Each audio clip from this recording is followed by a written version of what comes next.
चाहते थे ब्रज की इन लीलाओं के माध्यम से भक्ति क्या होती है वो भगवान समस्त जगत को सिखा रहे हैं।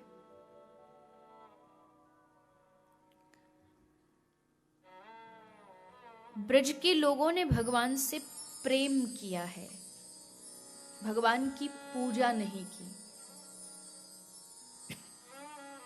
प्रेम क्या है? सबसे पहला प्रश्न।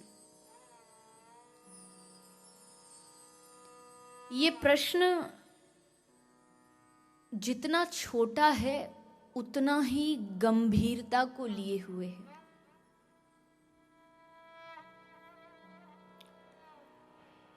इस प्रश्न के समाधान में हजारों वर्षों से लाखों महात्मा महापुरुषों ग्रंथों ने अपनी अपनी अनुभूतियां, अनुभव, एक्सपीरियंस गाया है, अपनी अपनी अनुभूतियां बताई है। आज वर्तमान में बाह्य अशिष्टता को ही प्रेम का नाम दे दिया गया है।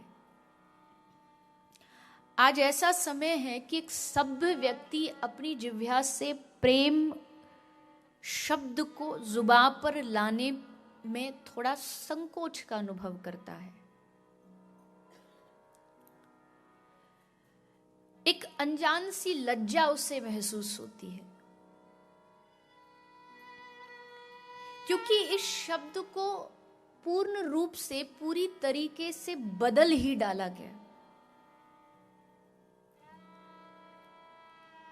प्रेम से प्यारा, प्रेम से पवित्र और प्रेम से मूल्यवान इस शब्द में दूसरा और कोई नहीं है। प्रेम परम पवित्रता को धारण किए हुए है।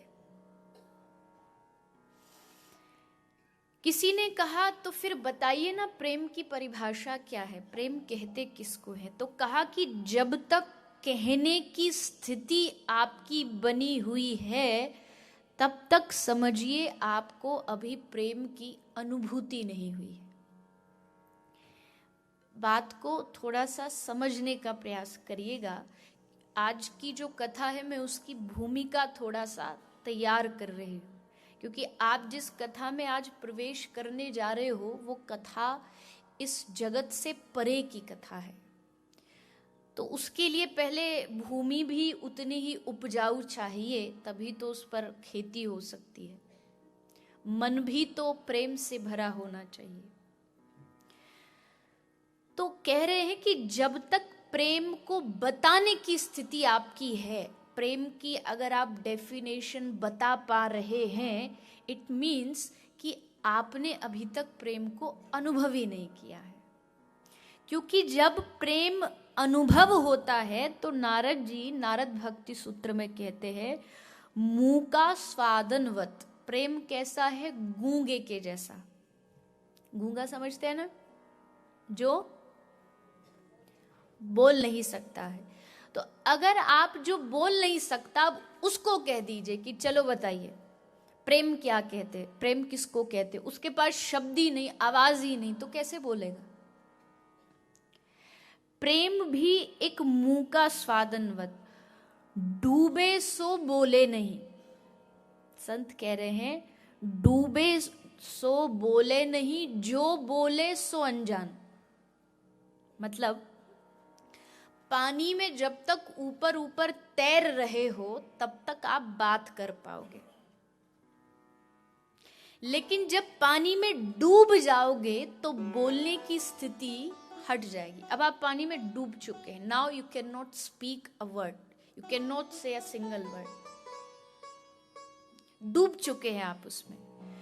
डूबे सो बोले नहीं और बोले सो अनजान, गहरो प्रेम समुद्र को डूबे चतुर सुजान। कि इस प्रेम में जो डूबा उसी ने इस प्रेम को समझा, उसी ने इस प्रेम को जाना। कहा कि अच्छा तो ये बताइए कि अगर किसी को प्रेम हो जाए तो उसकी दशा कैसी होती है, कैसा उसको कोई दिखने में परिवर्तन आता है, कोई शक्ल बदलती है, क्या होता है उसके साथ। तो कहा प्रेम दीवाने जो भये कहे अटपटे बैन, कबहू मुख हंसी छूटे और कभी टपके नैन। ये प्रेमियों की पहचान। मतलब कभी हंसी छूटे, कभी एक पल में तो बड़ी जोर से ठाके मार के हंसने लगता है, मानो पागल हो गया, बावरा हो गया। लोग कहेंगे पागल है क्या, बिन बात हंस रहा है, पर वो बिन बात नहीं हंस रहा, उसकी वहां से कोई कनेक्शन हुआ है, कोई बात उसको लगी है तब हंस रहा। तो कबहू मुख हंसी छूटे, अभी हंस रहा, एक पल बाद देखोगे तो उसकी याद में रोने लगेगा, आंखें भीग जाएंगी, आंखों में से झरने बहने लगेंगे। ये बात बिल्कुल सच्ची है कि प्रेमी भी एक किस्म का पागल होता है। बड़ी अजीब बात है, प्रेमी की ये पहचान है। पागल और प्रेमी में बस थोड़ा सा ही फर्क है। एक पागल प्रेमी हो ये जरूरी नहीं है, लेकिन एक प्रेमी पागल होगा ये जरूरी है। एक प्रेमी जो होगा वो पागल होगा, वो बावरा होगा। लोग कहे मीरा भाई बावरी, पागल बनाया। ये प्रेमी की पहचान है। ब्रज में जितने भी है इंसान छोड़ दीजिए, ब्रज की गाय भी श्री कृष्ण से बिना शब्दों के प्रेम करती है और बातें भी करती है। ऐसा नहीं कि वो कृष्ण से बातें नहीं करती, उसकी बातें भी होती है कृष्ण।